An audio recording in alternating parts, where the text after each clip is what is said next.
Ouais, là, on est vraiment 3 mois, je dirais que c'est le bout du monde pour un jeu aujourd'hui.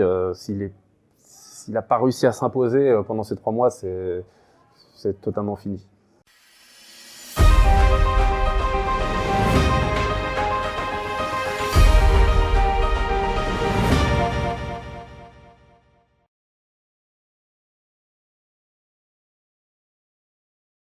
Par curiosité, est-ce que tu connais le nombre de boîtes vendues des Timeline, Cardline?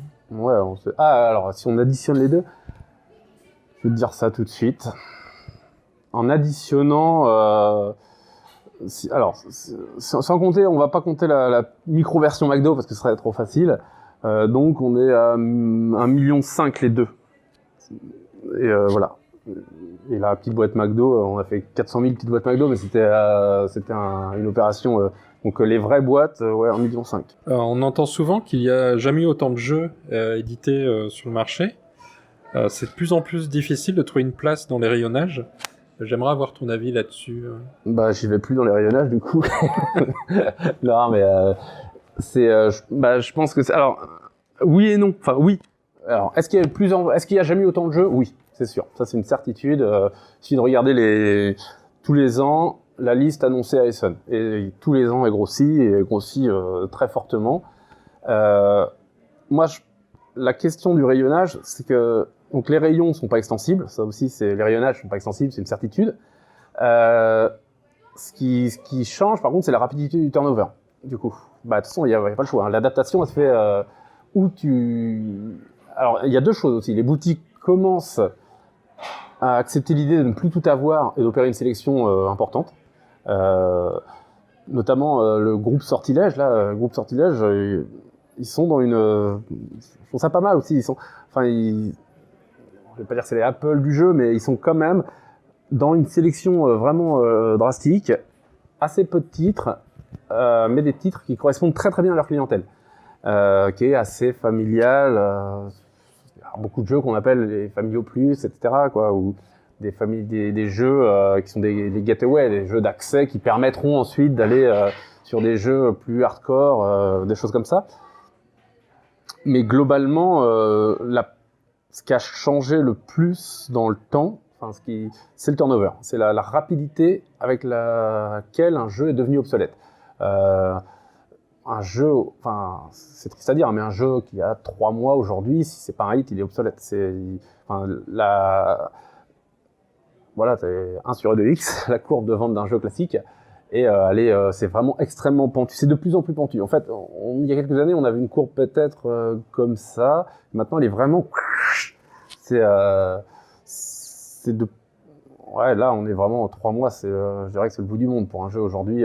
S'il n'a pas réussi à s'imposer pendant ces 3 mois, c'est totalement fini. Il va sortir tout de suite des étagères et il sera remplacé par autre chose, et sûrement par quelque chose qui sortira tout de suite des étagères, etc. etc. Mais ça, c'est un problème, parce que les espèces de... Encore une fois, c'est systémique. Tout le monde est coupable. Il y a la boulimie des joueurs, la boulimie des éditeurs, la boulimie des auteurs.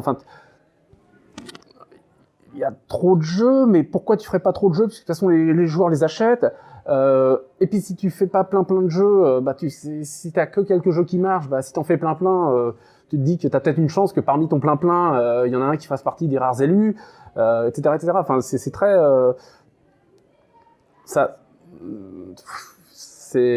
En gros, c'est un espèce de... on va dire que ouais, non, mais en fait, tu peux pas désigner un coupable. C'est vraiment, c'est un système. Encore une fois, tout fait système parce que tout le monde, tous les acteurs entre guillemets du milieu jouent le jeu du plus de jeux. Il y a aucune raison pour laquelle un éditeur aurait intérêt à faire moins de jeux du coup. Mais par contre, c'est se mentir, se dire que plus t'as de choix, mieux c'est. C'est pas vrai, parce que ça veut aussi dire que tu dilues très fortement l'investissement, que ce soit en l'investissement matériel, argent, immatériel, intellectuel, dans le développement d'un jeu. Il diminue fatalement, puisque de toute façon, si dans le même temps, avec les mêmes ressources disponibles, en termes donc intellectuels et matériels, tu peux faire ou un jeu ou 20 jeux, t'auras qu'en moyenne un 20e de tes ressources dans le développement de chaque jeu. Après, c'est un truc qui parce que c'est pas en fait les chiffres contrediraient ce que je dis, mais je dirais que c'est un truc, j'aurais pu dire que c'est un truc qui était en train de changer quand je vois justement des trucs comme Space Cowboy, des choses comme ça qui font très peu de jeux et qui sont des cartons à chaque fois. Et il y a plusieurs raisons à ça, mais c'est aussi parce que mine de rien, en intensifiant, en focusant vraiment tes ressources sur peu de jeux, tu augmentes quand même la probabilité que tu aies des jeux qui sortent du lot. Mais c'est complexe, c'est-à-dire que il faut pour ça avoir un backup. C'est-à-dire que si jamais, par contre, ça marche pas, t'es pas à l'eau. Et là, le backup de Space Cowboy, c'est que de toute façon, c'est des gens qui sont déjà très très bien installés dans le milieu du jeu, et un échec, surtout que maintenant il y a des locomotives du coup, et ça c'est grâce notamment au fait de pouvoir focuser sur beaucoup de, un Splendor, 2 ans pour sortir un jeu comme Splendor, c'est énorme, sauf qu'à la fin, c'est extrêmement payant. 3 ans pour sortir Time Story, c'est colossal, sauf qu'à la fin, c'est payant. 3 ans, ça représente pour Time Story, je sais pas, il y a peut-être le budget total développement Time Story, c'est peut-être 500 000 €. Il se trouve que maintenant, c'est rentable, par contre. Mais dans un cas standard, ça n'aurait pas été rentable et la boîte, elle est morte. Donc, en fait, tu peux focuser aussi si quelque part, tu sais que tu as des backups. Et comme tu focuses et que ça marche, derrière, ça te crée tes propres backups parce que tu as des locaux. Donc, c'est plus facile de focuser à nouveau. On va dire que c'est toujours le démarrage qui est très difficile.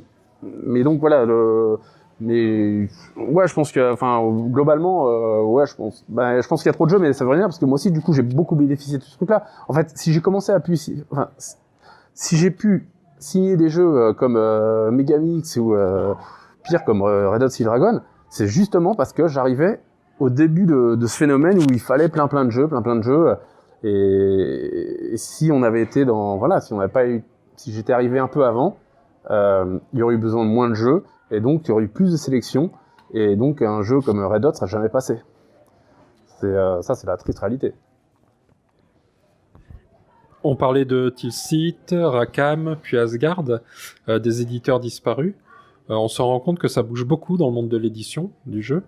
Il y a aussi des rachats, le fameux Ogre Asmodée. Ouais, ça moi, qui justement parfois soulève quelques inquiétudes dans les forums. À juste titre, d'après toi, ou non, je pense que les gens se trompent sur ce que c'est Asmodée, bien sûr, alors, en fait, déjà, si tu dis ogre, tu sais très bien que c'est péjoratif, ogre. Oui, c'est volontaire. Ouais, j'entends bien. Mais faut voir aussi les choses de façon pragmatique. Si les achats, si les achats d'Asmodée, c'est vraiment des gens que je connais très très bien. Si les achats chez Asmodée, si Asmodée se transforme de toute façon, on voit bien des orientations vers les GSS, etc., à ne plus être en phase avec ce qui intéresse les gens du milieu spécialisé, on va dire, des jeux dont on parle, des gens qui sont susceptibles de regarder ces vidéos, en fait. Alors, c'est une non-question, c'est pas grave. Asmodée vivra sa vie hors de ce milieu-là, et sera très très vite remplacé par par n'importe quel autre éditeur. Il n'y a jamais eu autant d'éditeurs. Il n'y a jamais eu, regarde, on vient d'en parler il y a 10 minutes, il n'y a jamais eu autant de choix. Donc, le fait qu'il y ait des rachats massifs par Asmodée, on aime bien, on joue à se faire peur. C'est absolument pas un problème. Ça, malgré les rachats, on a une énorme concentration, mais c'est une fausse concentration parce qu'en fait, il y a toute une galaxie de petits éditeurs. Avant, il y avait une galaxie de petits éditeurs qui tournaient autour d'Asmodée. On était exactement dans la même situation, sauf que Asmodée ne les avait pas achetés. Aujourd'hui, ces petits éditeurs-là, Asmodée est en train de les acheter, ou des plus gros, comme FFG. Et en plus, il y a toujours un tropisme qui fait que beaucoup d'Américains n'ont toujours pas compris que c'est Asmodée qui avait acheté FFG. Ils pensent que FFG était plus gros qu'Asmodée à l'époque. Les gens ne se rendent pas compte aussi. Il y a beaucoup de gens qui ne se rendent pas compte du tout des tailles respectives des boîtes, en fait, dont on parle. C'est ça, je m'en suis rendu compte sur Trick Track aussi, sur des sujets qui parlaient de différentes boîtes. et de gens qui mettaient dans les mêmes cases des boîtes qui strictement rien à voir en termes de chiffre d'affaires, donc on va dire de part de marché. Mais voilà, le cas Asmodée, franchement, ouais, tu vois, en fait, non, je reviens sur ce que j'ai dit, c'est un très bon terme, ogre, parce que l'ogre, c'est un truc fantastique, ouais, on joue à se faire peur. Quand on parle des ogres, quand les enfants, on joue à se faire peur. Ah, l'ogre, le vilain ogre, en gros, pourquoi est-ce que les gens n'aiment pas Asmodée? C'est parce que Asmodée, ça a réussi. Si Asmodée était resté le petit cirrhose avec ses 50 000 francs de chiffre d'affaires annuel, là, tout le monde adorerait, en fait. Sauf que Asmodée a eu le malheur de réussir. Et donc, tout le monde déteste Asmodée. Mais encore une fois, c'est un problème de prisme complètement déformant. Parce que il n'y a pas qu'Asmodée sorte du jeu, ça ne changera rien du tout. Voilà, mais parce que non, mais ça c'est un sujet intéressant Asmodée justement, parce que je te dis encore une fois, c'est des gens que je connais vraiment très très bien. Je suis très très ami, notamment avec le fondateur, qui est plus le dirigeant aujourd'hui, mais je connais vraiment très bien les cadres d'Asmodée, et pas que les cadres, je connais très bien la boîte en fait.